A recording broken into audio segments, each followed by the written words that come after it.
Welcome to the Banker Lamp. Please enjoy the video. You're signed in and ready. First, confirm whether your PayPal account is personal or business, because that determines which nickname fields you can change. Once done, open Settings, gear icon, and go straight to account name or business information. Make sure your email and phone are verified and keep an ID handy if PayPal asks. Do this on a desktop browser when possible, since the app sometimes hides advanced name options and you'll save time avoiding dead-end menus. Now edit the name.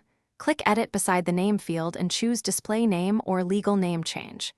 If you're only setting a nickname or display name for buyers, enter it in the Display field and save. This updates instantly for invoices and receipts. If you need a legal name change, follow prompts to upload a government ID and any supporting docs, then submit. PayPal reviews legal changes. Expect an email and possible follow-up requests, so watch your inbox and allow a few days for approval. Finish by confirming the updated name appears in Settings, and then test it with a small invoice or payment request so you see how customers view it.